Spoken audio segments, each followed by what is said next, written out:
Well, Justice Minister Kerry Allen has confirmed at the weekend on News Hub Nation, and for those of us in the media, that's the time you release something that you're not that keen on doing or you want minimal attention to, Saturday morning. But the statement was that the only proposal for new hate speech laws, which will be enacted from last year's proposal consultation, is the inclusion of religion as a protected class, it's a major backdown from the intention to expand penalties significantly for hate speech from 3 months in prison to 3 years, and a fine that was going up from 7,000 to 50,000, and a host of new protected groups, including an incitement to discrimination. Joining me is Professor Paul Moon from AUT and an expert in this area, spoke at our forum on the family a couple of years ago. Paul, welcome to the program. Was this a major backdown for the government? It's hard to overstate how big this backdown is, really, because the original intention arising from the commission that was held after the Christchurch terror attacks, the recommendation of the Commission of Inquiry there was that certain sorts of speech be criminalised. So this would involve the Crimes Act being added to. What we've got now is all of that's been dropped, and we've got one relatively minor change to the, or it's proposed relatively minor change to the Human Rights Act. So it's a major step down from what was originally suggested. Okay, so for people who aren't sort of up to speed with this at the moment, hate speech laws targets discrimination on the basis of race, ethnicity, or national origin. So basically racial. So what effect will adding this category of religion have? Well, the first point to make is that when we're talking about hate speech, it's a very difficult concept to define. This is one of the problems that the previous Justice Minister and the Prime Minister had when they were questioned on it. And I think the Prime Minister responded, she didn't know what hate speech was, but she'll know when she sees it. And that really encapsulates how difficult it is. There's no jurisdiction on earth that's come up with a clear legal definition of hate speech. And the problem with that is that if you put it into the Crimes Act and make it a crime, you've got a crime for which you've got no clear definition as to what the threshold is. So, for example, if I say to you, you shouldn't steal, you know very clearly what that is. So if the law says you can't steal, you know every morning, am I going to take someone else's bicycle? No, because that's theft. You know what the threshold is for that. But when it comes to speech, how can you possibly know what constitutes hate speech or fair analysis or fair comment? There's no distinction. So the Prime Minister was right in that sense that you can't define it. But it's not good enough to wait until you're actually in the dock and for a criminal conviction potentially to only find out at that point, this is what hate speech is. It's far too subjective. So what they've done really is abandon that idea of criminalising speech and put this in the category of human rights. Okay, so they're talking about just religion, but it seems a little bit, I smell something here, because the government recently repealed the anti-blasphemy law that Andrew Little said was medieval, archaic and unjust. And he also repealed a law that prohibits the publication of material that insults Christianity. Well, you know, that's okay. God can defend himself. But interestingly, Andrew Little said that, look, it's got no place in modern society which protects freedom of expression. And so the anti-blasphemy law was out of place with New Zealand's position as a bastion of human rights, including recognising freedom of expression and religious tolerance for all faiths. Now, Paul, there seems to be some contradiction going on here, because they've just passed a law saying it's okay to blaspheme, but then they're saying, well, they want tolerance for all faiths. So if they're putting religion into this new hate speech law, which religion are they talking about? It's a challenging one. Firstly, on the issue of blasphemy, my personal view is it was a good idea to remove legislation prohibiting blasphemy, because if that's the only thing that's preventing you from blaspheming, then you don't get the concept of blasphemy to start off with. And this applies to all religions, that it's not a legislative ban, it's actually something much more serious. In this case, though, I think the removal of things like blasphemy was designed to allow for free speech. It was a law that really wasn't enforced anyway. So it's one of those things more honoured in the breach than the observance, as they say. So removing it was no great change to anything. What we're looking at now, though, in terms of religion being included as one of those areas of discrimination, is about bringing it into contempt.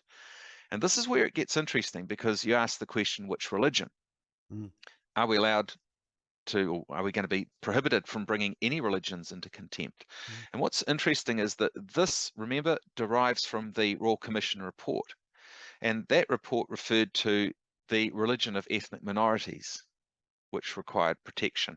Now that's highly problematic, that statement, because it's assuming if you belong to a particular ethnic minority, you must adhere to a particular religion.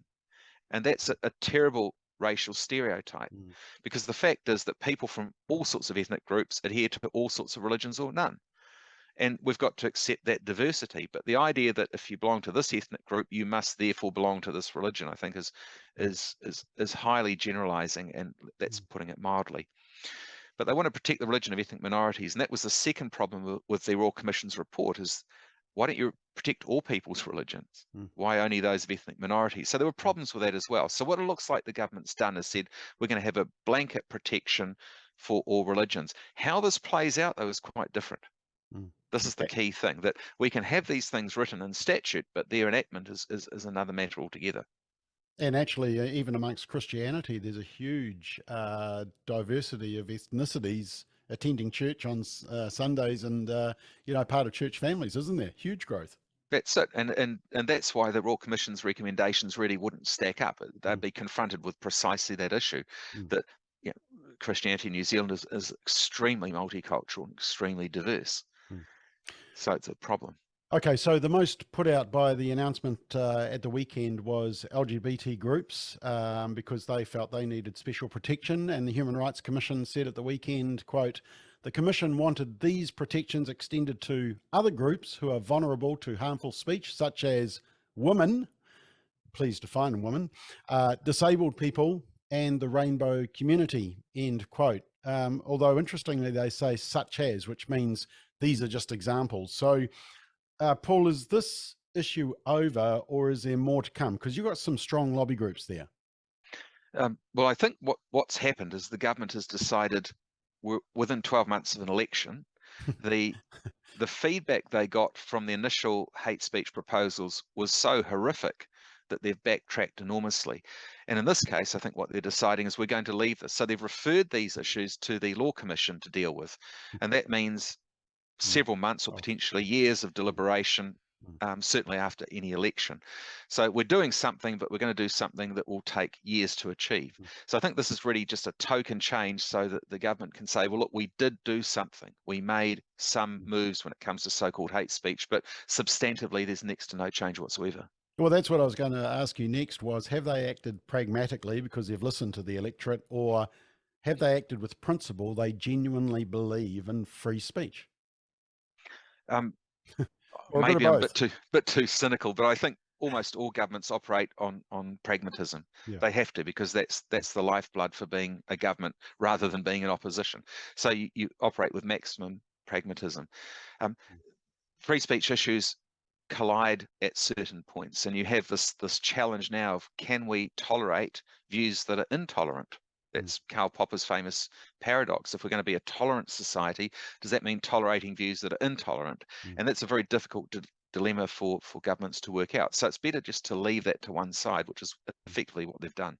Now, there's also concerns that, well, they may have put this aside, but hate speech laws could be put through via anti-terrorism type laws, or laws around myths and disinformation, as all the government-funded TV documentaries seem to be pushing. Is that a possibility? I think it's highly unlikely now, because given the scale of opposition that they received when they originally announced hate speech legislation, it's highly unlikely that they're going to revisit that in the form they initially planned. Disinformation is quite problematic, because that has all the echoes of a one-party view of things, that this is information, this is disinformation. You really ought to be able to trust people to make up their minds for themselves, and probably none of us are going to get it right all of the time. No. We're all going to fall into a hole of getting interpretations wrong, or receiving information that sounds attractive but is false. But that's the nature of us as humans. And the idea that there's someone who's smarter than all of us, the collective 5 million, there's someone who's smarter who can determine what is and isn't disinformation, is problematic. And it's not just an ideological issue, it's a purely practical one. There's no way that anyone can sift through all the information. There's not even a single frame of understanding certain issues. So the idea that you can simply say, this is right, this is wrong, this is disinformation, this is correct, it falls at a whole lot of hurdles, evidentiary hurdles, conceptual hurdles, philosophical hurdles, and so on. Just finally, Jacinda Ardern, Prime Minister Jacinda Ardern, at her recent UN speech, said that speech was a new weapon of war. I just want to show two short clips from that. Let's just watch that. After all, the face of war has changed, and with that, the weapons used. The tools used to challenge the statehood of others are hidden and more complex. Traditional combat, espionage, and the threat of nuclear weapons are now accompanied by cyber attacks, prolific disinformation, and manipulation of whole communities and societies. As leaders, we're rightly concerned that even the most light touch approaches to disinformation could be misinterpreted as being hostile to the values of free speech that we value so highly. But while I cannot tell you today what the answer is to this challenge, I can say with complete certainty that we cannot ignore it. To do so poses an equal threat to the norms we all value. After all, how do you successfully end a war if people are led to believe the reason for its existence is not only legal but noble? How do you tackle climate change if people do not believe it exists? How do you ensure the human rights of others are upheld when they are subjected to hateful and dangerous rhetoric and ideology? The weapons may be different, but the goals of those who perpetuate them is often the same: to cause chaos and reduce the ability of others to defend themselves, to disband communities, to collapse the collective strength of countries who work together. But we have an opportunity here to ensure that these particular weapons of war do not become an established part of warfare. So, Paul, it seems the ideology of the left, being against free speech that some may disagree with, will never go away. It seems embedded in the ideology, and that speech is now a weapon. Is it correct for people to be concerned about what she said at that UN speech? I think to an extent that she's correct in that speech can be a weapon, and it's certainly been used as a weapon of war. The whole basis of propaganda is that. It's manipulating speech to achieve political outcomes. But again, it goes to the issue of who decides what speech we can and can't hear. And the UN Declaration on Human Rights is very clear. It's explicit about this, that we have an absolute right to receive information and to share information. Once you turn the tap off and say, well, no, we're not going to allow that flow of information anymore, then you have a whole lot of unexpected consequences. The other thing too is it's very easy for politicians to say we need an ideal world where we will only have nice things said about each other, but the fact of the matter is that we live in the internet age. So almost all the censorship has gone. We can pretend that we're not going to look at this or read that, but in actual fact, people are reading and looking at all sorts of horrific things. So the answer is not to ban it, because it's rather like trying to stop the tide. You can pontificate all you want about the tide, it's going to keep going in and out. The idea is to hopefully get people more educated and get people more aware of what the issues are, rather than simply putting prohibitions in place, because historically there's no example, I think, anywhere ever where prohibitions have lasted and proven effective. So just finally, it seems like a win from the weekend. Do we need to keep watching this space? What's your recommendation? If we value just the right to have exchanges like this, we always have to be vigilant, because the orientation of all governments, it's not a political left or right issue, it's all governments are oriented towards greater and greater control. And this has been something that philosophers have talked about for at least 2,000 years, that governments tend towards autocracy, and our obligation is to encourage democracy. And the way we do that is by keep pressing against any moves to take away individual freedoms. Professor Paul Moon, really appreciate your time. People can read our fact sheet on our website, hatespeech.nz, and also on the Family First website. We've got some great articles from Professor Paul Moon, and you can see his presentation at the forum. Paul, thanks for your time. Thank you.